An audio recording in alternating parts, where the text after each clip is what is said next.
আল্লাহর নবী পয়গম্বর মুসা আলাইহিস সালাম মাদায়েন শহর থেকে মিশরে রওনা হয়ে গেলেন। সাথে শুআইব নবীর মেয়ে, মুসা নবীর স্ত্রী সাফুরা, অন্তঃসত্ত্বা পেটের মধ্যে বাচ্চা, পতি মধ্যে পেটে ব্যথা শুরু হয়ে গেল। শীতের দিন, শীতের রাত, মুসা নবী চতুর্দিকে তালাশ করে কোথায় একটু আগুন পাওয়া যায়। আগুনের তালাশে হঠাৎ করে তুর পাহাড়ের দিকে নজর করলেন। ওদিকে গিয়ে আগায় ওই তুর নামের উপত্যকায় গিয়া যখন চললেন একটু আগুন আনার জন্য, সামনে আগায় একটু আগুন আনতে যাবে, আগুন আনতে গিয়া দেখে যত কাছে যায় আগুন তত পেছনে সরে যায়। কিছু দূর যাওয়ার পরে মুসা নবীর পায়ে জুতা ছিল। হঠাৎ একটা আওয়াজ আইলো, ইয়া মুসা ফাখলা'না আলাইক ইন্নাকা বিল ওয়াদিল মুকাদ্দাসি তুয়া। ওরে মুসা, জুতাটা খুলে ফেলো, এটা তো পবিত্র তুর উপত্যকা, জুতাটা খুলে দাও। মুসা নবী বলেন, কেউ যদি আওয়াজ দেয় হয়তো ডান দিকে আওয়াজ পাই অথবা বাম দিকে আওয়াজ, না হয় সামন দিক থেকে, না হয় পেছন দিক থেকে আওয়াজ, কিন্তু আমার জুতা খোলার যে আওয়াজটা পাইলাম, এই আওয়াজটা শুধু ডান দিক আর বাম দিক না, সামনে আর পেছনে না, আওয়াজটা আমি চতুর্দিক থেকে আমার কাছে আসলো। আমার কাছে আশ্চর্য লাগলো, এই আওয়াজটা কিসের আওয়াজ? আমি প্রশ্ন করলাম, কে আওয়াজটা দিলেন? গায়েবী আওয়াজ এসে গেল, আনা রব্বুক, আমি তোর রব, আমি তোর মালিক। মুসা নবী বলে, রুবালিক, তোমার আওয়াজ এত সুন্দর, না জানি তুমি কত সুন্দর রে মালিক, তোমার কুদরতি আওয়াজ এত সুন্দর, না জানি তুমি কত সুন্দর। মুসা নবী এই কথা বলে বলে, রব্বি আরিনি, রব্বি আরিনি, রব্বি আরিনি, ও আল্লাহ তুমি আমাকে একটু দেখা দাও, দেখা দাও, দেখা দাও। এতদিন তোমাকে না দেখিয়া নামাজ পড়েছি, এতদিন তোমাকে দেখতে পাই নাই, তুমি আল্লাহ জানি কেমন, তোমার আওয়াজ এত সুন্দর, না জানি আল্লাহ তুমি কত সুন্দর। আল্লাহ বলেন, লান তারানি, আমাকে দেখতে পারবি না রে মুসা, কারণ আমাকে দেখার মতো যেই পাওয়ার লাগবে সেই পাওয়ার তোমার মধ্যে নাই। ও বান্দা, যদি আমি আল্লাহকে দেখতে চাও, আমি মাওলার দেওয়া পাওয়ার ছাড়া দেখতে পারবা না। এরে নবীর উম্মতের দল, টুপিটা মাথায় দিলাম আল্লাহর মহব্বতে, নবীর আদর্শের কারণে, আল্লাহর মহব্বতে দাড়িটা রাখলাম, নামাজ পড়লাম, এখনো পর্যন্ত চিনলি না রে মুসলমান সে আল্লাহ কেমন? ওই আল্লাহ যে আমার কত মহান, যে আল্লাহ হলেন রব্বুল আলামিন, আর তার নবী হলেন রহমাতুল লিল আলামিন। ওই আল্লাহকে দেখার জন্য যদি তোমার চোখের পানি ছেড়ে দাও, আল্লাহ তাআলা দরজা খুলে দিবেন। আল্লাহ বলেন, তুই আমাকে যদি দেখতে চাও, আসমানের দিয়ে তাকায়া দেখ, আমি আল্লাহর কুদরত। বান্দা, তোর আওয়াজের মধ্যে তাকায়া দেখ, আমি আল্লাহর কুদরত। ওরে বান্দা, পানির মধ্যে তাকায়া দেখ, আমি আল্লাহর কুদরত। এগুলো মুরাকাবা করতে থাকো। এমন একটা পর্যায়ে তোমার আসবে যখন আল্লাহর নিয়ে ভাবতে থাকবা, মুরাকাবা করবা, আমি যে আল্লাহরে ডাকি, আল্লাহ আল্লাহ কয়ে ডাকি, আল্লাহ আল্লাহ আল্লাহ আল্লাহ আল্লাহ আল্লাহ আল্লাহ আল্লাহ আল্লাহ আল্লাহ আল্লাহ আল্লাহ আল্লাহ আল্লাহ আল্লাহ আল্লাহ আল্লাহ আল্লাহ বলে ডাকতেছি। মনে হয় যেন আল্লাহ রহমতের চাদর আমার মাথার উপরে। আল্লাহর বান্দা পানিতে যখন ডুব দেয়, যখন বান্দা পানির মধ্যে ডুব দেয়, তাকায় দেখে ডাইনে পানি, বামে পানি, সামনে পানি, পেছনে পানি, উপরে পানি, চতুর্দিকে পানি আর পানি আর পানি।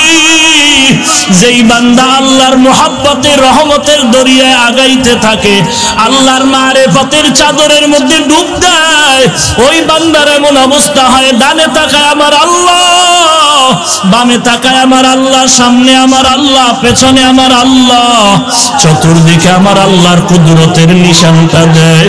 এরে যুবক আল্লাহর গোলাম, চোখের পানি ছেড়ে আল্লাহর কাছে ক্ষমা চাও। এই বান্দাগুলোতে আপনি লাফায় না, আপনি চিল্লায় না, ওরা আমার মাওলার বড় পাগল, ওরা আমার মাওলারে তালাশ করে, ওরা আমার মাওলারে তালাশ করে রে ভাই। ওই আমার মাওলার তালাশ যদি করো, মাথাটা নত করে নিজের নফসানিয়াত ফিরাইয়া দাও।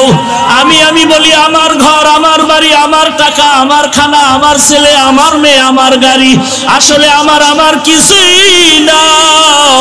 যদি আমার আজরাইল আলাইহিস সালাম এসে ধপ করিয়া জানটা নিয়ে টান দেয়, এক টানে আমার আপনার রূহটা চলে যাবে।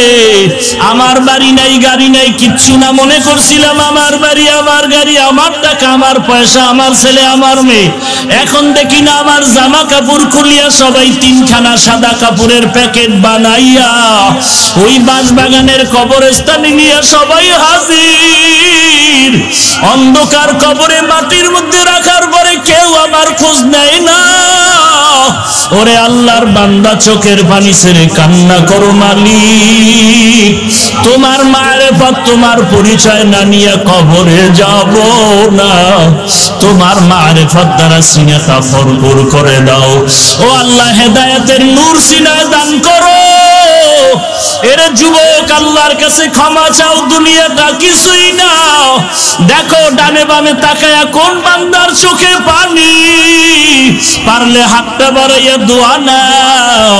আল্লাহর মোহাব্বত নিয়ে দোয়া চাও আর তওবা করো। আল্লাহ, জীবনে বহু অন্যায় করেছি, আমার মতো গুনাহগার আর কেউ নাই। আমি আর নামাজ ছাড়বো না, রোজা রাখবো আর রোজা ছাড়বো না, বেপরদায় চলবো না, আর গান বাজনা শুনবো না, আলেম ওলামাদের বিরোধিতা করবো না। রে আল্লাহ, তুমি আমাদের মাফ করে দাও। আল্লাহর কাছে বলো, রে আল্লাহ, এই ময়দান থেকে খালি ফিরাইয়া দিও না রে মালিক। এই ময়দান থেকে খালি ফিরাইয়া দিও না রে আল্লাহ। আমাদের সকলকে দিনের খাদেম বানায় দাও, বেগুনা বানায় দাও। গুনাহের শাস্তি, কবরের আযাব সহ্য করতে পারবো না রে আল্লাহ। কবরের দুই পার্শ্বের মাটির চাপ সহ্য করতে পারবো না রে আল্লাহ। সূর্যের গরম সহ্য করতে পারি না, কবরের আযাব কেমনে সহ্য করবো রে নবী। আল্লাহর কাছে গুনার কথা স্মরণ করে তওবা করো রে বাবা। একটু তাকাইয়া দেখ, ছোট ছোট বাচ্চাগুলো কেমন করে চিল্লায়। ছোট ছোট বাচ্চাগুলোর চোখে পানি, তাকাইয়া তামাশা দেখিও না রে ভাই। আল্লাহর কাছে তৌফিক চাও, তোমার যেন দুফোঁটা চোখে পানি আসে। আল্লাহর কাছে তৌফিক চাও। আল্লাহ, তুমি কান্নাওয়ালা চক্ষু দান করো, কান্নাওয়ালা চক্ষু দান করো রে আল্লাহ। আল্লাহ, এই ময়দানে আমার মতো গুনাহগার আর কেউ নাই। আয় আল্লাহ, আপনার কি দয়া হবে না রে মালিক? কাউকে খালি ফিরাইয়া দিয়েন না। আয় আল্লাহ, আমাদেরকে আপনি মাফ করে দেন, দ্বীনের খাদিম হিসাবে কবুল করে নেন। আয় আল্লাহ, খাঁটি অন্তরে তওবা করার তৌফিক দান করেন আল্লাহ। আয় আল্লাহ, মাহফিল কবুল করে নেন, এলাকাবাসীকেও কবুল করে নেন আল্লাহ। আমাদের অন্তর থেকে হিংসা দূর করে ইখলাস দান করেন, আমিন। আলহামদুলিল্লাহি রাব্বিল আলামিন। والصلاة والسلام على سيد الأنبياء والمرسلين وعلى آله وأصحابه أجمعين يا أرحم الراحمين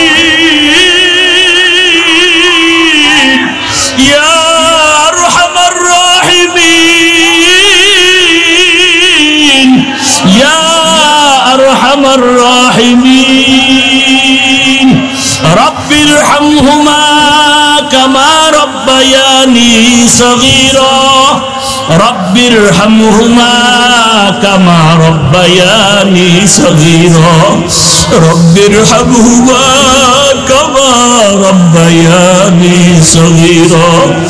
এ আল্লাহ তাকায় দেখেন আপনার আশিক পাগলরা কেন কাঁদে, ওলামায়ে কেরামরা কেন হাত উঠাইলেন, ব্যবসায়ী শ্রমিক চাকরিজীবীরা কেন হাত তুলছেন। আয় আল্লাহ সাদা দাড়িওয়ালা মুরব্বীরা কাঁদে, আমার কলিজার টুকরা যুবকেরা চিল্লায় আর কান্না করে জানি না কেন। আয় আল্লাহ সবার সিনায় আপনার নূর দান করেন আল্লাহ, মারেফতের নূর দান করেন আল্লাহ, সবার সিনায় হেদায়েতের নূর দান করেন আল্লাহ। এই ময়দানে আমার মতো গুনাহগার আর কেউ নাই, গুনার কারণে আমার হাত না পাক, আমার চোখ না পাক, আমার জিহ্বা না পাক। আয় আল্লাহ আপনি বেজার হইয়া খালি ফিরাইয়া দিয়েন না রে আল্লাহ, আপনি যদি খালি ফিরাইয়া দেন যাওয়ার আর কোনো জায়গা নাই। সকল দরজা থেকে আপনার দরজায় ফিরে আসছি রে আল্লাহ, সকলেরই দরজা থেকে ফিরিয়া, সকলেরই দরজা হইতে ফিরিয়া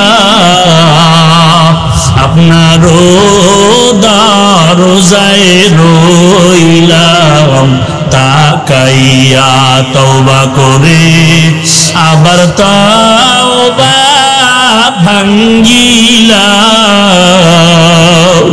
তওবা করে আবার তওবা ভাঙ্গিলাম, অবশেষে খাঁটি তওবা করিলাম, অবশেষে খাঁটি তওবা করিলাম। জীবনে না করিলাম বন্দেগী,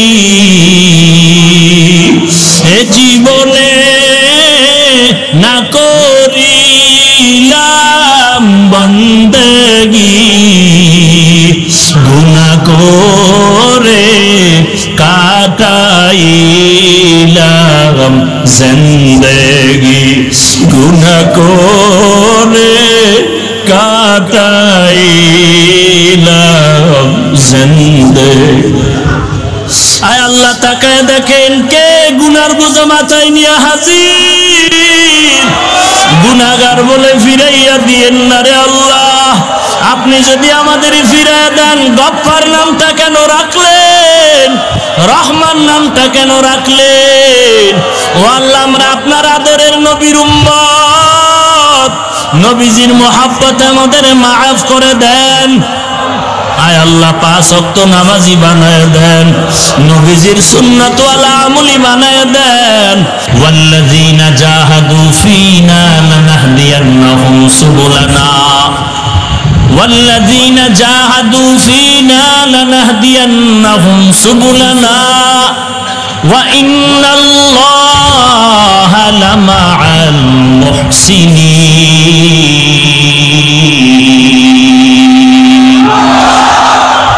हकीकत से तू दुनिया बेखबर है, दुनिया की नुमाइश पर नजर है। আল্লাহ তাআলা বলেন, আমাকে পাওয়ার জন্য যারা চেষ্টা করবে আমি আল্লাহ রাস্তা খুলে দিব, একটা না অনেক। লানাহদিয়ান্নাহুম সুবুলানা, যারা আমি আল্লাহকে পাওয়ার জন্য চেষ্টা করবে আমি আল্লাহ একটা রাস্তা করব না। সাবিল এক বচন মানে এক রাস্তা, সাবিলের বহু বচন হলো সুবুল, অনেক রাস্তা খুলে দিব। এরে নবীর উম্মতের দল, যারা আল্লাহ পাওয়ার জন্য চেষ্টা করবে আল্লাহ পাক একটা রাস্তা খুলবেন না, আল্লাহ অনেক রাস্তা বান্দার জন্য খুলে দিবেন। কোথায় যাওয়ার রাস্তা? জান্নাতে যাওয়ার রাস্তা। আস-সা'য়ু মিন্নি ওয়াল ইতমামু মিনাল্লাহ, বান্দার কাজ হলো চেষ্টা করা, পূরণ কে করবেন? আরো জোরে বলেন। পূরণ করার মালিক একমাত্র বান্দা তুমি চেষ্টা করে যাও। চেষ্টা কেমনে করবা? আল্লাহ পাওয়ার চেষ্টা করার জন্য তোমার 3টা ক্লাস করা লাগবে। কয়টা ক্লাস? 1 নাম্বার ক্লাসের নাম মুজাহাদা, 2 নাম্বার ক্লাসের নাম মুরাকাবা, 3 নাম্বার ক্লাসের নাম হলো মুশাহাদা। মুজাহাদা মানে আল্লাহকে পাওয়ার জন্য চেষ্টা করা, 2 নম্বরে মুরাকাবা মানে আল্লাহ পাওয়ার সাধনা করা, 3 নাম্বার আল্লাহ মুশাহাদা মানে আল্লাহকে দেখার মতো যোগ্যতা অর্জন করা। এই কথাগুলোর দলিল কোথায়? হ্যাঁ আহলে হাদিস ভাইরা, তোমরা 1000 বার দলিল চাও, আমরা দলিল দিব, না হয় তওবা করব, তারপরও পেছনে তোমরা সমালোচনা করে কবিরা গুনাহ আমলনামায় জমা করিও না। এরে ভাই, কথা কোন দিকে বলবো? একটু আগেই তো বললাম, ঘরের মধ্যে আগুন যদি ঘরওয়ালারা লাগায় নিভাবে কে? বড় দুঃখ, সারা দুনিয়ার বেঈমানেরা পাগল। মুসলমানের মধ্যে হিংসার বাজার গরম কেমনে করা যাবে? একটা জাতিকে দুর্বল করার জন্য, জাতিকে দলবদ্ধতার থেকে আলাদা করে দেওয়া একটা মূল থিম তাদের। এটার নাম দিছে ইহুদিরা ডিভাইডেড এন্ড রোল পলিসি। দলে দলে দলে দলে ভাগ করে দাও। মুসলমান যদি কয়েকটা দল হয়, শক্তি দুর্বল হয়ে যাবে। ওই ইহুদিদের চক্রান্ত। আমাদের কাবা এক, আমাদের আল্লাহ এক, আমাদের নবী এক, আমাদের কোরআন সব এক, আমাদের ধর্ম এক, কিন্তু বেঈমানের মোকাবেলায় কেন আমরা এক হতে পারি না? সেখানে কেন টুপি নিয়ে দ্বন্দ্ব করি? তোমার টুপি সাদা কেন, গোল কেন, লম্বা কেন, কালো কেন, সবুজ কেন, সব কেন বাদ দিয়া তোমার এক ধর্মের মুসলমান এক প্ল্যাটফর্মে যদি দাঁড়াইয়া বলতা, এরে বেঈমানের দল, আমার টুপি সাদা হোক আর কালো হোক, আমরা এক আল্লাহর গোলাম, এক নবীর উম্মত মুসলমান, তোমাদের মতো বেঈমানের এই শায়েস্তার বেলায় আমরা সবাই এক দল। এটা বলার সাহস তো পাইলি না রে মুসলমান, বরং নিজের খাই খাই জিন্দেগির জন্য পাগল হয়ে গেলি। ওরে নবীর উম্মতের দল, রাহমাতুল লিল আলামিনের আদর্শ অন্তরে ধারণ করো। নবীজির সুন্নতের আমল কই? নবীর রেখে যাওয়া সুন্নতের আমল হিন্দুরা করবে? বুঝে শুনে বলেন, হিন্দুরা করবে? নবীজি রেখে যাওয়া সুন্নতের আমল কোন খ্রিস্টানেরা করবে? ইহুদিরা করবে? কোন বেঈমানেরা করবে? বলেন, নবীর সুন্নতের আমল কারা করবে? হ্যাঁ, ইন্ডিয়ার মুসলমান না সবাই? যদি আপনি কথা একমত থাকেন আমাকে জবাব দেন। ও মুসলমান ভাই, তোমার মাথায় সুন্নতের টুপি নাই কেন? তোমার গালে সুন্নতের দাড়ি নাই কেন? তোমার আঙ্গুলের নখগুলো নবীর তরিকায় কাটো নাই কেন? তোমার পোশাকটা নবীর তরিকায় নাই কেন?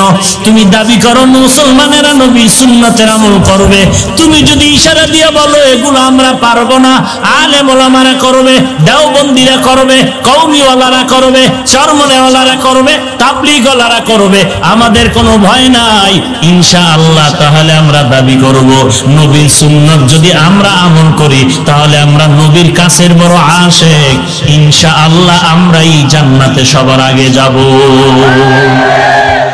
हम सुरातो हम सिराते मुस्तफा दर तमामी हाले उकुन इत्तिबा इत्तिबाए सुन्नते खैरुल बशार गिरे लाजिम ताबयाबी आए पेशार।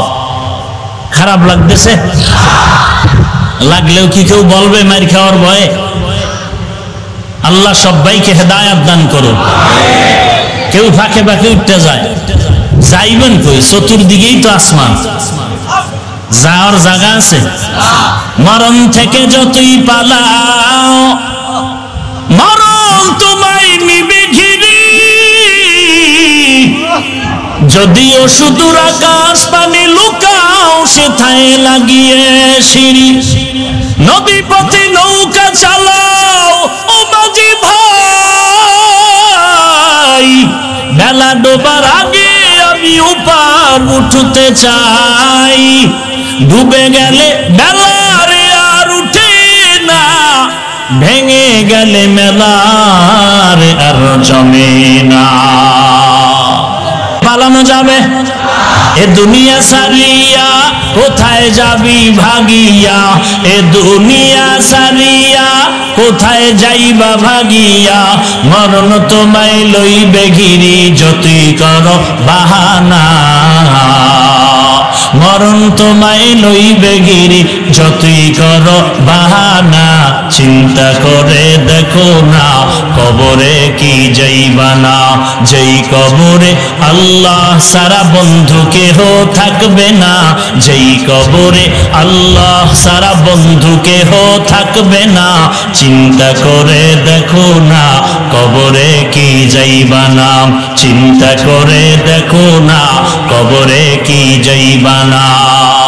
এরে নবীর উম্মতের দল, আল্লাহ পাওয়ার চেষ্টা করতে হলে কয়টা ক্লাস?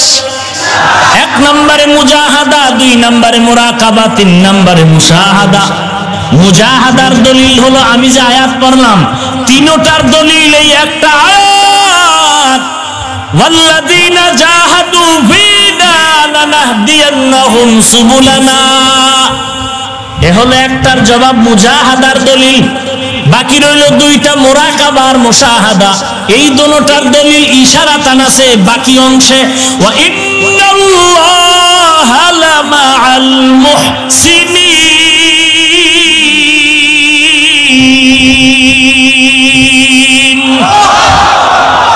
এই আয়াতের অংশের মধ্যে দুটোটার সবক আছে, মুরাকাবা মুশাহাদা। বলবেন তা কেমন করে? ভালো করে বুঝো। আল্লাহ বলেন আমি মুহসিনদের সাথেই থাকি। মুহসিন কারা? যাদের মধ্যে থাকবে ইহসান। ইহসান কাকে বলে? আনতা আবুদাল্লাহা কাআন্নাকা তারা ফাইন লাম তাকুন তারা ফাইন্নাহু ইয়ারাক। আল্লাহর নবী বলেন ইহসান কাকে বলে? বান্দা তুমি আল্লাহর ইবাদত করো এমন নিয়তে যেমন তুমি আল্লাহকে দেখতে পাও। আল্লাহকে দেখে দেখে ইবাদত করার নাম হলো মুশাহাদা। আল্লাহকে দেখতে যদি না পাও, এতটুকু নিয়ত করো আল্লাহ তোমাকে আমাকে দেখতেছি। আল্লাহ দেখেন, আল্লাহ দেখেন, আল্লাহ দেখেন মনে করে ইবাদত করার নাম মুরাকাবা। আল্লাহকে দেখে দেখে ইবাদত করার নাম হলো মুশাহাদা। আল্লাহকে আমি দেখতেছি দেখতেছি আল্লাহকে। নবীজির সাহাবী হযরত আলী রাদিয়াল্লাহু তাআলা আনহু, তাকে প্রশ্ন করা হলো, রে আলী, আল্লাহর ইবাদত যে করো, বলো তুমি আল্লাহকে দেখছো নাকি? হযরত আলী জবাব দেয়, আমি এমন আল্লাহর ইবাদত করি না যে আল্লাহকে আমি আলী দেখি না। हिचे कसदर मुल्के ऊ अंबाज़ने कौले ऊरा लहने नए आवाज़ नए। हिचे कसदर मुल्के ऊ अंबाज़ने कौले ऊरा लहने नए आवाज़ नए। तू दिल में तू आता है समझ में नहीं आता, तू दिल में तू आता है समझ में नहीं आता। बस जान लिया मैं तेरे पहचान यही है, बस जान लिया मैं तेरे पहचान यही है। एहसाনের দুইটা সাইড, হয়তো তুমি আল্লাহকে দেখে দেখে ইবাদত করো রে মুমিন, যদি আল্লাহকে দেখতে না পাও, এতটুকু মনে করো আমার আল্লাহ আমার দিকে তাকাইয়া আছেন। আল্লাহু হাজিরি আল্লাহু নাজিরি আল্লাহু মাওজুদি আল্লাহু মাই ওয়া হুয়া মাআকুম আইনা মা কুনতুম। আবাগাই আল্লাহ তাআলা বলেন, ওয়া হুয়া মাআকুম আইনা মা তুকাইনা মা কুনতুম ফাইনা মা তুআল্লু ফাসাম্মা ওয়াজহুল্লাহ। ওরে মুমিন, তুই যেদিকেই তাকাবি সেদিকেই তো আমি আল্লাহ হাজির। আল্লাহকে দেখে দেখে ইবাদত করো, মুশাহাদা, আল্লাহ দেখতেছেন আমার দিকে, আল্লাহ তাকাইয়া আছেন। এই ধ্যান ইবাদত করার নাম হলো মুরাকাবা।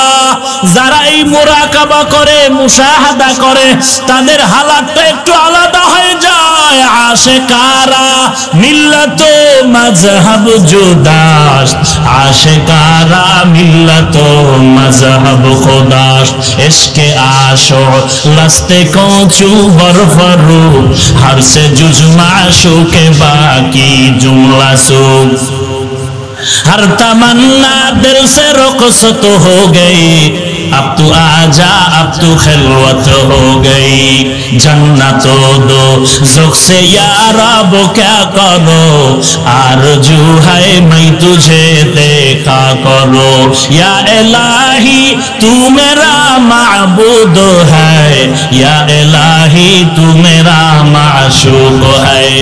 আল্লাহর নবী পয়গম্বর মুসা আলাইহিস সালাম মাদায়েন শহর থেকে মিশরে রওনা হয়ে গেলেন। সাথে শুআইব নবীর মেয়ে, মুসা নবীর স্ত্রী সাফুরা, অন্তঃসত্ত্বা পেটের মধ্যে বাচ্চা, প্রতিমধ্যে পেটে ব্যথা শুরু হয়ে গেল। শীতের দিন, শীতের রাত, মুসা নবী চতুর্দিকে তালাশ করে কোথায় একটু আগুন পাওয়া যায়। আগুনের তালাশে হঠাৎ করে তুর পাহাড়ের দিকে নজর করলেন। ওদিকে গিয়ে আগায় ওই তুর নামের উপত্যকায় গিয়া যখন চললেন একটু আগুন আনার জন্য, সামনে আগায় একটু আগুন আনতে যাবে, আগুন আনতে গিয়ে দেখে যত কাছে যায় আগুন তত পেছনে সরে যায়। কিছু দূর যাওয়ার পরে মুসা নবীর পায়ে জুতা ছিল। হঠাৎ একটা আওয়াজ আইলো, ইয়া মুসা ফাখলা'না আলাইক ইন্নাকা বিল ওয়াদিল মুকাদ্দাসি তুয়া, ওরে মুসা জুতাটা খুলে ফেলো, এটা তো পবিত্র তুর উপত্যকা, জুতাটা খুলে দাও। মুসা নবী বলেন, কেউ যদি আওয়াজ দেয় হয়তো ডান দিকে আওয়াজ পাই অথবা বাম দিকে আওয়াজ, না হয় সামন দিক থেকে, না হয় পেছন দিক থেকে আওয়াজ, কিন্তু আমার জুতা খোলার যে আওয়াজটা পাইলাম, এই আওয়াজটা শুধু ডান দিক আর বাম দিক না, সামনে আর পেছনে না, আওয়াজটা আমি চতুর্দিক থেকে আমার কাছে আসলো। আমার কাছে আশ্চর্য লাগলো, এই আওয়াজটা কিসের আওয়াজ? আমি প্রশ্ন করলাম, কে আওয়াজটা দিলেন? গায়েবী আওয়াজ এসে গেল, আনা রব্বুক, আমি তোর রব, আমি তোর মালিক। মুসা নবী বলে, রুবালিক, তোমার আওয়াজ এত সুন্দর, না জানি তুমি কত সুন্দর রে মালিক, তোমার কুদরতি আওয়াজ এত সুন্দর, না জানি তুমি কত সুন্দর। মুসা নবী এই কথা বলে বলে, রব্বি আরিনি, রব্বি আরিনি, রব্বি আরিনি, ও আল্লাহ তুমি আমাকে একটু দেখা দাও, দেখা দাও, দেখা দাও। এতদিন তোমাকে না দেখিয়া নামাজ পড়েছি, এতদিন তোমাকে দেখতে পাই নাই, তুমি আল্লাহ জানি কেমন, তোমার আওয়াজ এত সুন্দর, না জানি আল্লাহ তুমি কত সুন্দর। আল্লাহ বলেন, লান তারানি, আমাকে দেখতে পারবি না রে মুসা, কারণ আমাকে দেখার মতো যেই পাওয়ার লাগবে সেই পাওয়ার তোমার মধ্যে নাই। ও বান্দা, যদি আমি আল্লাহকে দেখতে চাও, আমি মাওলার দেওয়া পাওয়ার ছাড়া দেখতে পারবা না। এরে নবীর উম্মতের দল, টুপিটা মাথায় দিলাম আল্লাহর মহব্বতে, নবীর আদর্শের কারণে, আল্লাহর মহব্বতে দাড়িটা রাখলাম, নামাজ পড়লাম, এখনো পর্যন্ত চিনলি না রে মুসলমান সে আল্লাহ কেমন? ওই আল্লাহ যে আমার কত মহান, যে আল্লাহ হলেন রব্বুল আলামিন, আর তার নবী হলেন রহমাতুল লিল আলামিন। ওই আল্লাহকে দেখার জন্য যদি তোমার চোখের পানি ছেড়ে দাও, আল্লাহ তাআলা দরজা খুলে দিবেন। আল্লাহ বলেন, তুই আমাকে যদি দেখতে চাও, আসমানের দিয়ে তাকায়া দেখ, আমি আল্লাহর কুদরত। বান্দা, তোর আওয়াজের মধ্যে তাকায়া দেখ, আমি আল্লাহর কুদরত। ওরে বান্দা, পানির মধ্যে তাকায়া দেখ, আমি আল্লাহর কুদরত। এগুলো মুরাকাবা করতে থাকো। এমন একটা পর্যায়ে তোমার আসবে যখন আল্লাহরে নিয়ে ভাবতে থাকবা, মুরাকাবা করবা, আমি যে আল্লাহরে ডাকি, আল্লাহ আল্লাহ কয়ে ডাকি আল্লাহ আল্লাহ আল্লাহ আল্লাহ আল্লাহ আল্লাহ আল্লাহ আল্লাহ আল্লাহ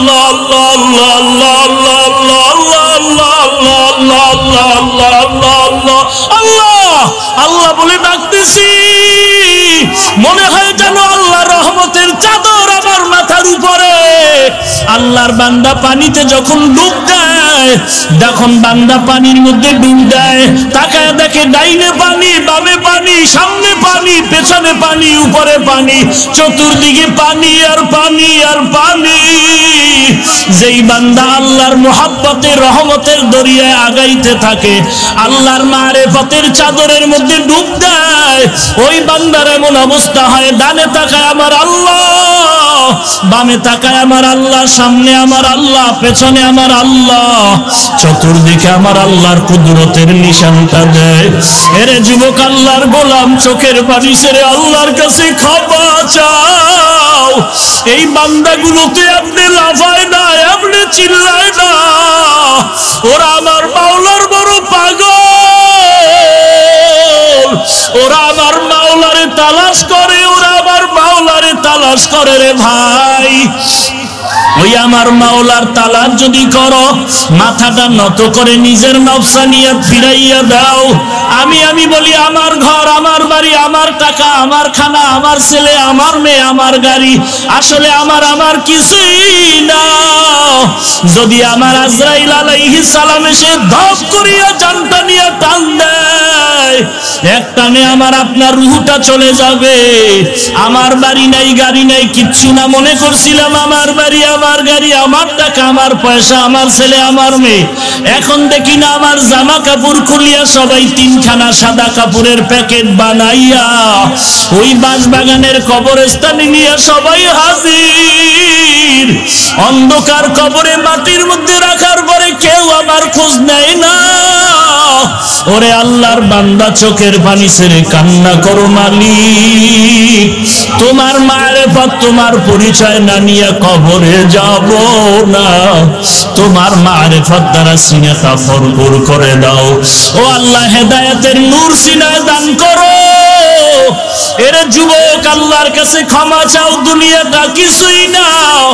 দেখো ডানে বামে তাকায়া কোন বান্দার চোখে পানি, পারলে হাতটা বাড়াইয়া দোয়া নাও, আল্লাহর মোহাব্বত নিয়ে দোয়া চাও আর তওবা করো। আল্লাহ, জীবনে বহু অন্যায় করেছি, আমার মতো গুনাহগার আর কেউ নাই।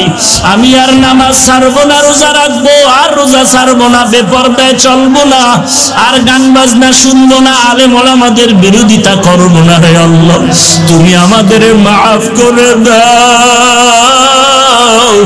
আল্লাহর কাছে বলো, রে আল্লাহ,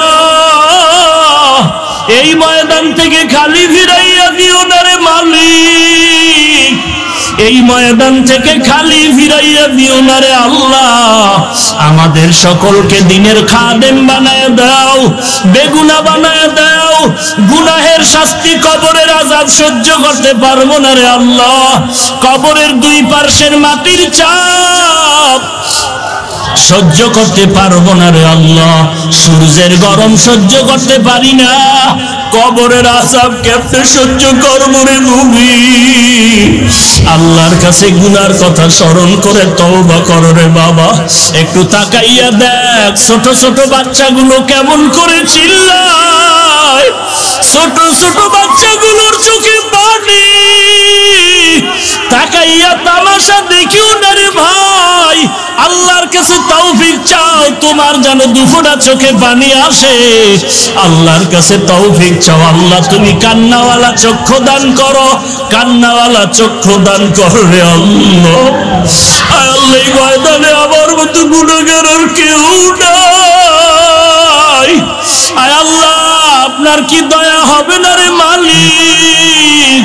কাউকে খালি ফিরাইয়া দিয়েন না। আয় আল্লাহ, আমাদেরকে আপনি মাফ করে দেন, দ্বীনের খাদিম হিসাবে কবুল করে নেন। আয় আল্লাহ, খাঁটি অন্তরে তওবা করার তৌফিক দান করেন আল্লাহ। আয় আল্লাহ, মাহফিল কবুল করে নেন, এলাকাবাসীকেও কবুল করে নেন আল্লাহ। আমাদের অন্তর থেকে হিংসা দূর করে ইখলাস দান করেন, আমিন। তাহলে হাদিসে যদি তুমি সন্দেহ করো, কোরআনেও তো সন্দেহ থেকে যায়। তাহলে কোরআন মানলে হাদিস মানো না কেন? বুঝতে আমাদের বাকি নেই তোমরা ইহুদির দালাল। এরা দাবি করে আহলে কোরআন, আর এক দল দাবি করে আমরা আহলে হাদিস। আমরা হাদিসে যা আছে তা মানি। এদের মধ্যে গ্রুপিং এর অভাব নাই, দলাদলির অভাব নাই। বুকে হাত বাঁধার কথা বলে অনেকে হাত বাঁধে এক এক সিস্টেমে। কেউ বাম হাতের উপরে ডান হাতের কবজা রাখে, কেউ আবার শীতের মধ্যে এরকম হাত জোর করে দাঁড়ায়, কেউ বুকে রাখে, কেউ প্যাডের ভিতরে রাখে। অথচ হাদিস হইল বুকে, না হয় নাভির নিচে। মাঝখানে যারা হাত বাঁধলো এরা পুরুষও না, মহিলাও না, এরা হিজলা।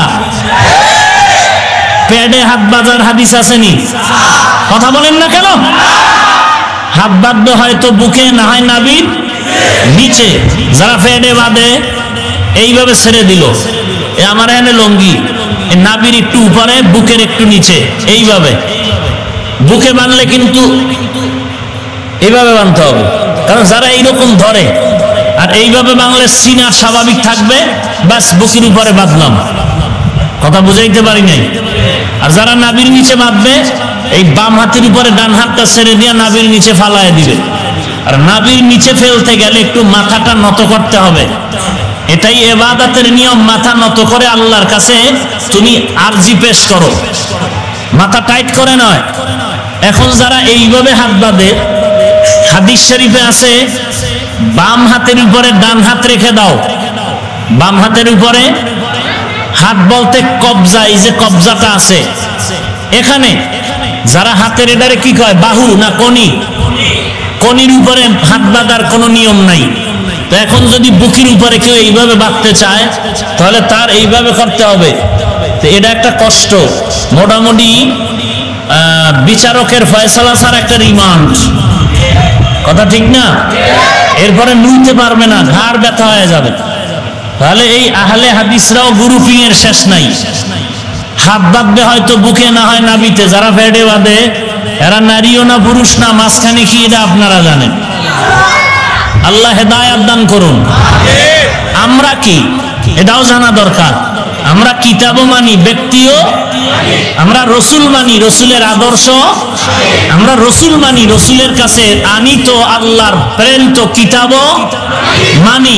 রসুল মানি, রসুলের সাহাবাদেরকেও মানি, রসুলের সুন্নত মানি। আমরা রসুলের সুন্নাত মানার কারণে আমরা আহলে সুন্নাত, আর রসুলের সাহাবায়ে কেরামদের আদর্শ মানার দ্বারা আমরা ওয়াল জামাত। আমাদের ব্যানারের নাম আহলে সুন্নাত ওয়াল জামাত। আহলে সুন্নাত ওয়াল জামাত। আমরা সুন্নত মানি, আমরা ব্যক্তিও মানি। আর হাদিসের মধ্যে রসুল এটাই বলেছেন, হাদিস মানো, হাদিস মানো, হাদিস মানো বলেননি।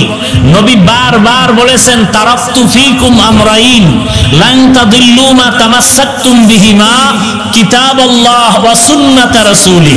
হাদিস না সুন্নাত? বলেন। সুন্নাত আর হাদিসে লম্বা ব্যবধান আছে। হাদিস আমরা জীবনের কলিজা দিয়ে, রক্ত দিয়ে, ঘাম দিয়ে, জীবনের বিনিময়ে আমরা হাদিস, রসুলের প্রত্যেকটা হাদিসকে সমর্থন করি। কিন্তু ব্যক্তি জীবনে, পরিবার, সমাজে আমরা আমল করতে গেলে সুন্নাত মানতে হবে। হাদিস, সব হাদিস মানা যাবে না, সমর্থন করা যাবে।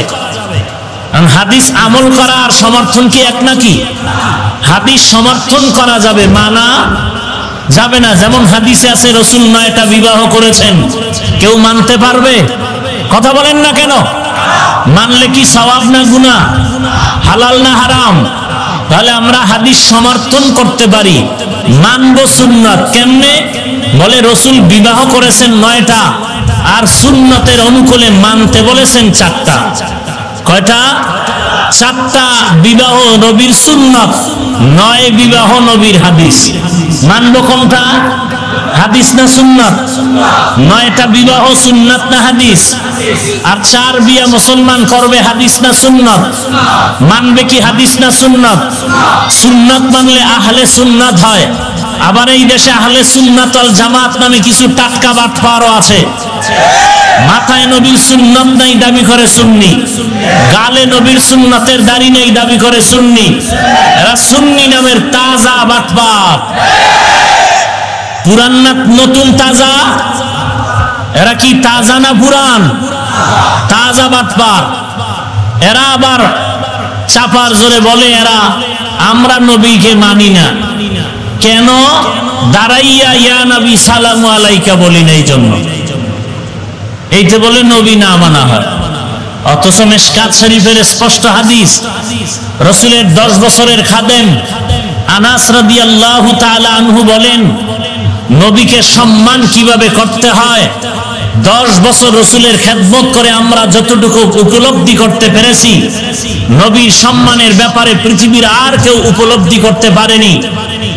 অতএব আমি আনাস বলতেছি, রাসূলকে দাঁড়াইয়া সম্মান করা নবী অপছন্দ করতেন, এজন্য আমরা কখনো দাঁড়াইয়া নবীকে সম্মান করিনি। আমি এই দলিল আদিল্লা ছাড়া সরল বাংলার সরল মুসলমানের সহজ কথায় বলে যাই, কোনো দলিল নাই, ঝগড়া নাই, ফাসাদ নাই। নবীকে দাঁড়াইয়া ইয়া নবী সালামু আলাইকা যদি বললে সওয়াব হয়, এই সওয়াবের কাজটা আবু বকর করলেন না কেন? এই সওয়াবের কাজটা ওমরে ফারুক করলেন না কেন? এই সওয়াবের কাজটা হযরত ওসমান করলেন না কেন? এই সওয়াবের কাজটা হযরত আলী করলেন না কেন? এত বড় সওয়াবের কাজ একজন সাহাবীও করেন না কেন? এত বড় সওয়াবের কাজ নবীর বিদায়ের পরে আবু হানিফা করেন না কেন? এত বড় সওয়াবের কাজ ইমাম শাফি করেন না কেন? এত বড় সওয়াবের কাজটা ইমাম মালিক করেন না কেন? এত বড় সওয়াবের কাজটা ইমাম আহমদ বিন হাম্বল করেন না কেন? এখন যদি কেউ বলে দাঁড়াইয়া ইয়া নবী সালামু আলাইকা যদি কেউ বলে বেদাত, তারা কাফের। ও সমস্ত বটগাছতলার ক্যানভাসারকে জিজ্ঞাসা করতে চাই, তুমি যদি কওমি দেওবন্দিকে দাঁড়াইয়া ইয়া নবী না বলার কারণে যদি বেদাত বলার কারণে কাফের বলো, বলো আবু হানিফাকে কি বলবা? তিনি তো করে নাই। বলো আবু বকরকে কি বলবা? তিনি তো করে নাই। সব বাদে নবীর খাদেম 10 বছরের আনাসকে কি বলবা? যে আনাস রাদিয়াল্লাহু তাআলা আনহু বলছেন আমরা নবীকে দাঁড়াইয়া সালাম দেই না, কারণ দাঁড়াইয়া সালাম সম্মান করা নবী পছন্দ করেন নাই। দাঁড়াইয়া নবীকে সালাম দেওয়া অপছন্দ করলে যদি কাফের হয়, নবীর খাদেম আনাসকে কি বলবা? ফতোয়া দাও। কোন ঝগড়া আছে? এরপরও ফাইনাল চ্যালেঞ্জ, পৃথিবীতে রাসূলের 6টা হাদিসের কিতাব সবাই বলে সিহা সিত্তা, এর বাইরে লক্ষ লক্ষ হাদিস আছে সহিহ। আমি বললাম সহিহ হাদিস লাগবে না, একটা দুর্বল জয়ীফ হাদিস যদি পেশ করে দিতে পারো, যেই হাদিসে বলা আছে নবীকে সম্মানের জন্য সালাম দেওয়ার পদ্ধতি এইভাবে আছে, ইয়া নবী সালামু আলাইকা, ইয়া রাসূল সালামু আলাইকা, ইয়া হাবিব সালামু আলাইকা, সালাওয়াতুল্লাহি আলাইকা, এইভাবে নবীকে সালাম দেওয়ার পদ্ধতি কোন যদি একটা হাদিসে দেখাইতে পারো, বাংলাদেশের কোন আলেম যদি তোমাদের সাথে না যায়, আমাকে গোটা দেশের আলেমরা কাফের বললেও আমি তোমাদের সাথে একমত হয়ে ইয়া নবীর সালাম দিতে 1000 বার তৈয়ার আছি। এর থেকে আর সহজ কথা আছে? কিন্তু এ নিয়ে আর সমাজে কিলাকিলি হবে কেন? আজকে সমাজে মুসলমান থাকবে এক, হিন্দুদের ধর্ম আলাদা, বৌদ্ধদের ধর্ম আলাদা, খ্রিস্টানদের ধর্ম আলাদা, ইহুদির ধর্ম আলাদা, অথচ ওরা মুসলমানকে বিদায় করার ক্ষেত্রে এক দল। অথচ গোটা দেশের মুসলমানের ধর্ম একটা, ইসলাম, আল্লাহ একজন, নবী একজন, কোরআন একটা, বাইতুল্লাহ একটা। আমরা কেন বেঈমানের মোকাবেলায় এক হতে পারি না? আমরা এক হতে না পারার কারণ আমাদের ভিতরগত দ্বন্দ্ব। ঘরের আগুন যদি ঘরওয়ালা লাগায় দেয়, নিভাবে কে? বুঝেন নাই? ঘরের মধ্যে আগুন লেগেছে, ঘরওয়ালারা বয়ে বয়ে বিড়ি টানে। একজনে বলে ভাই তুমি আগুন নিবাও না, বসে বসে বিড়ি টানো কেন? করবো কি, আগুন তো আমিই লাগাইছি। কথা বুঝেন নাই? এক ইমামের বিরুদ্ধে আর এক ইমাম, এক বক্তার বিরুদ্ধে আর এক বক্তা, এক পীরের বিরুদ্ধে আরেক পীর, এটা দোষণীয়। কিন্তু ভণ্ডের বিরুদ্ধে ওলামায়ে কেরাম থাকবে, এটা দোষের নয়। বাতিলের বিপক্ষে হক দল থাকবে, এটা দোষের নয়। আল্লাহ আমাদের বুঝার তৌফিক দান করেন। খারাপ লাগতেছে আপনাদের? তাহলে আল্লাহর ইবাদত জোরে করা যাবে না স্বেচ্ছায়? স্বেচ্ছায় করার জন্য লাগবে ওয়াজ। কি লাগবে? যারা বলে ওয়াজ দিয়ে লাভ কি, ওয়াজ দিয়ে হবে কি, এরকম আছে না নাই? একদল আছে ইসলামের মধ্যে আর একদল ইসলামের বাহিরে, মানে মুসলমান ঠিক, আমলে দুর্বল। আর একদল আমলে কিছু লাইনে আসিয়াও তারাও বলে ওয়াজের দরকার নাই, বরং স্বেচ্ছা ইবাদতের জন্য ওয়াজের বিকল্প কোনো পথ নাই। আছে? আল্লাহ তাআলা সেদিকে ইঙ্গিত করে বলেন, যে যাকে চিনে না সে তাকে মানে না, যে যাকে চিনে সে তাকে মানার মতো মানে। এখন আল্লাহর পরিচয় আমরা না জানার কারণে আল্লাহর ইবাদত করতে রাজি না। পীরের বিরুদ্ধে স্লোগান শুনলে বেতের লাঠি স্লোগান চলে, লাঠি মিছিল করে, অথচ আমার রসুলকে যারা সন্ত্রাসী বলে গালি দেয় এদের ব্যাপারে লাঠি মিছিল করে না। আছে না নাই? এই হলো নবীর আশেকদের অবস্থা। অথচ আমরা যে যেই লাইনে থাকি বাহাদুরি করি।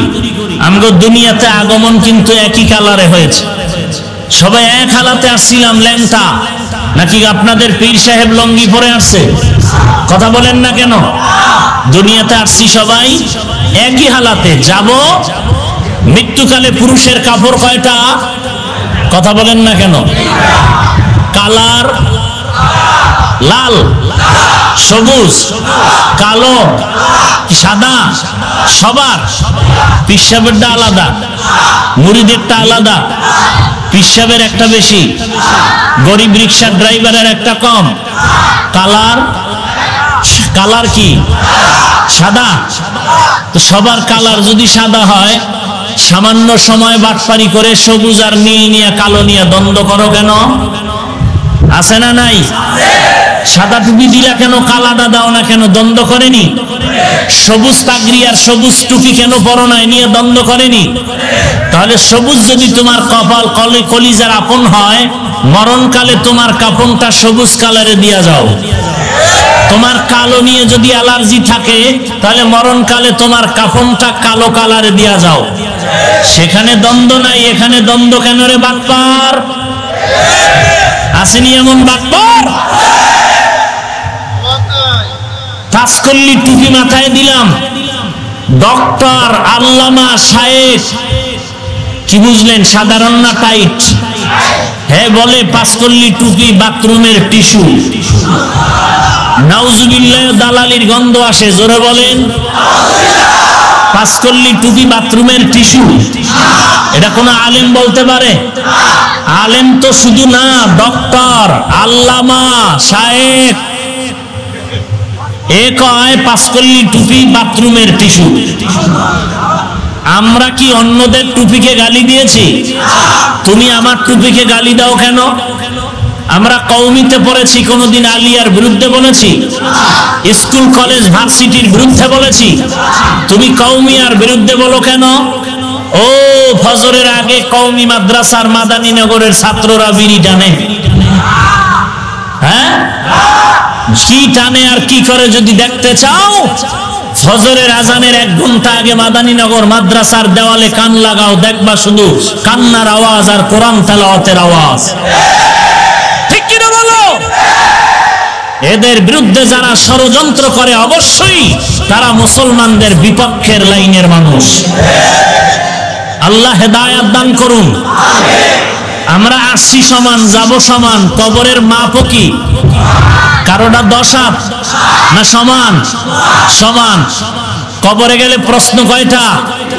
পীর সাহেবের জন্য হালকা, মুরিদের জন্য ভারী। প্রশ্ন কয়টা? রবের পরিচয় দাও, ধর্মের পরিচয় দাও, রসুলের পরিচয় দাও। নাকি সেখানে বলবে তুমি চরমনের জিকির করছনি, তুমি তাবলিগে কয়েকদিন গেছো জিগাইব, তুমি মাদানী নগরের পিসাবের অনুমতি নিয়ে অস করছো জিগাইব, তুমি আওয়ামী লীগ না বিএনপি জিজ্ঞাসা করা হবে? প্রশ্ন কয়টা? তুমি পীর না মুরিদ, ধনী না গরিব, কথা নাই, জবাব দাও তিনটা প্রশ্নের। রবকে পরিচয় দাও, ধর্মের পরিচয় দাও, রসুলের।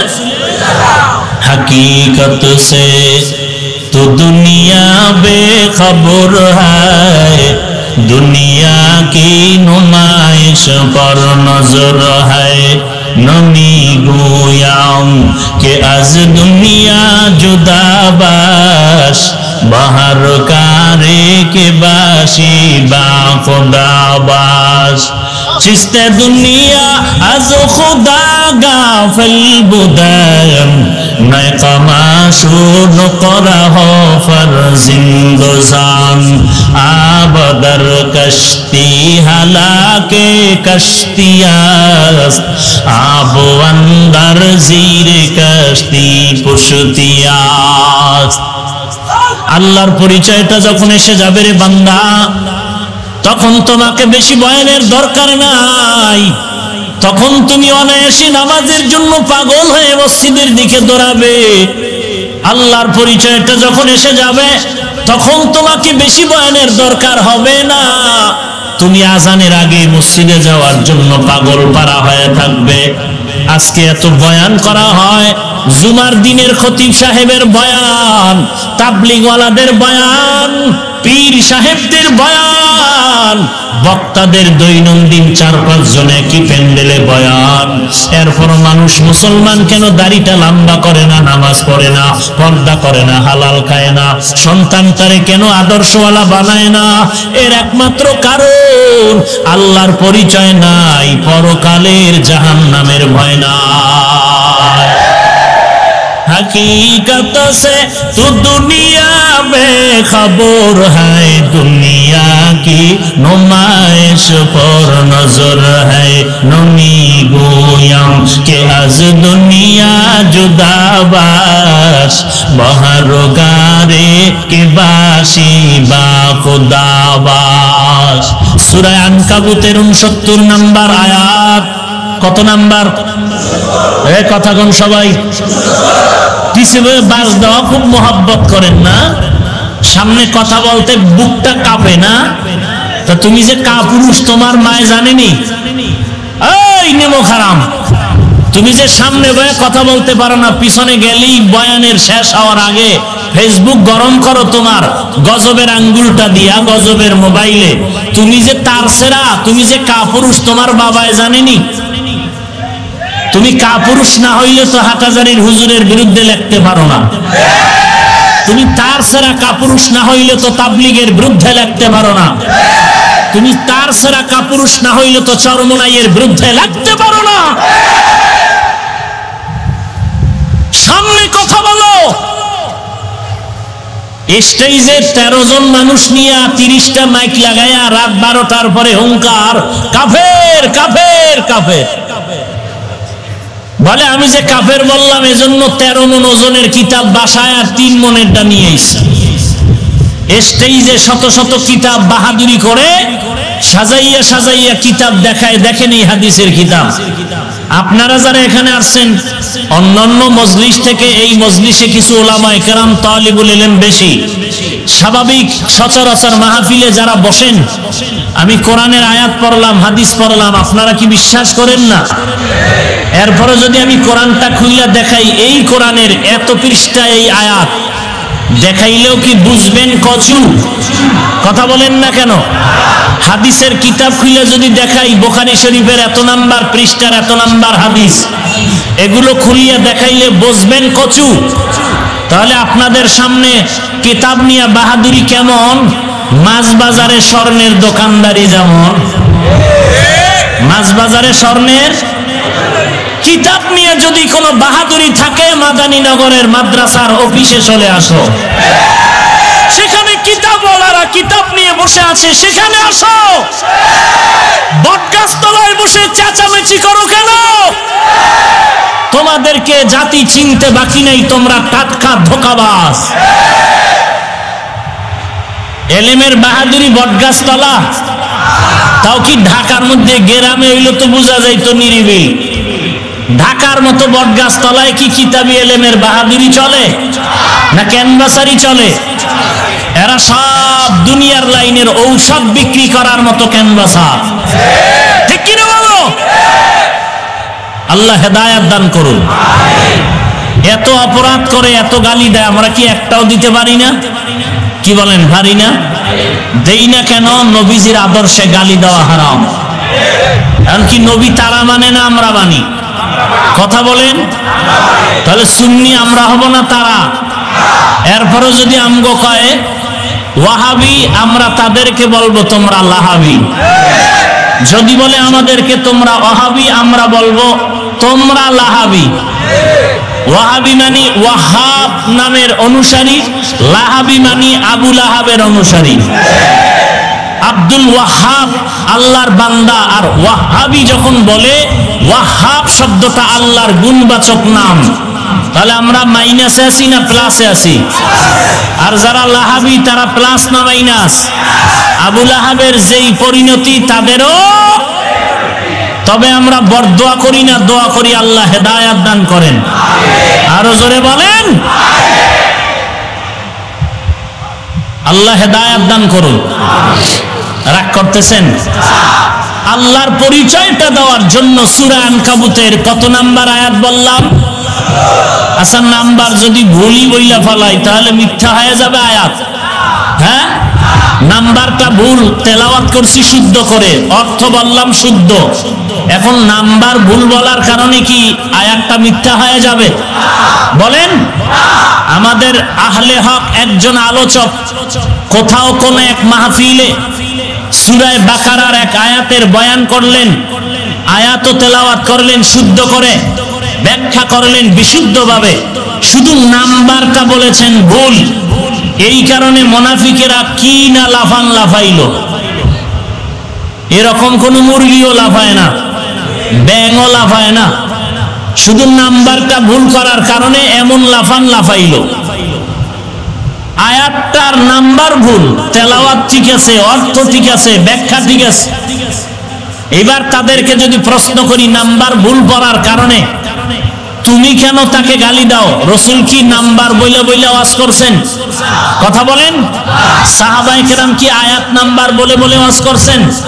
হ্যাঁ, কেউ যদি বলতে পারে সেটা একটা আলাদা গুণ, কিন্তু কেউ যদি ভুলে বলে ফেলে, আল্লাহর রসুলের হাদিস স্পষ্ট, ইন্নাল্লাহা তাজাওয়াজা আন উম্মতি আল খাতাআ ওয়ান নিসয়ান ওয়া মা তুসতুকরিহু আলাইহি আও কামা ক্বালান নবী সাল্লাল্লাহু আলাইহি ওয়া আলিহি ওয়াসাল্লাম। রাহমাতুল লিল আলামিন বলেন, নিশ্চয়ই আল্লাহ তাআলা মুহাম্মদ নবীর উম্মতের উপরে তিনটা দয়া করছেন। কয়টা? খাতা এবং নিসয়ান, যদি ভুল করে ফেলে অজান্তে, আল্লাহ তাআলা অগ্রিম ক্ষমা করে দিবেন। তাহলে নাম্বার যদি ভুলে বলে ফেলে